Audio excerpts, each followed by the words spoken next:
Hi అండి, welcome to Sahasra parrot Aseel. ఎవరైనా మన ఛానల్ ఫస్ట్ టైం చూస్తున్నట్లయితే తప్పకుండా సబ్స్క్రైబ్ చేసుకోండి.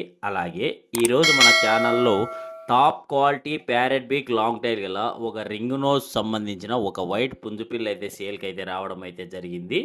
అలాగే ఈ పుంజు వివరాల్లోకి వెళ్తే ఇవి 4 months ఏజ్ గల పుంజుగా బ్రదర్ అయితే మనకు చెప్పారు.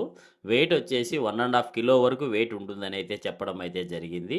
అలాగే కాస్ట్ వివరాల్లోకి వెళ్తే 4,500గా 4,500గా బ్రదర్ అయితే మనకు చెప్పడం అయితే జరిగింది ఫ్రెండ్స్. అలాగే దీని ముక్కు వచ్చేసి కొద్దిగా క్రాస్ ఉంటుందని అయితే బ్రదర్ అయితే మనకు చెప్పారు. మీలో ఎవరైనా తీసుకోవాలని ఇంట్రెస్ట్ ఉంటే బ్రదర్ నెంబర్ని డిస్క్రిప్షన్లోను అలానే టైటిల్లోనూ ఇచ్చింటాను. బ్రదర్కి ఒకసారి కాల్ చేసి మిగిలిన వివరాలు తెలుసుకొని తీసుకోండి ఫ్రెండ్స్. అలాగే దీని లొకేషన్ అడ్రస్ వచ్చి ఇది కడప డిస్టిక్ ప్రొద్దుటూరు టౌన్ నుంచి బ్రదర్ జాకీర్ గారు అయితే పంపించడం అయితే జరిగింది ఫ్రెండ్స్. Thank you.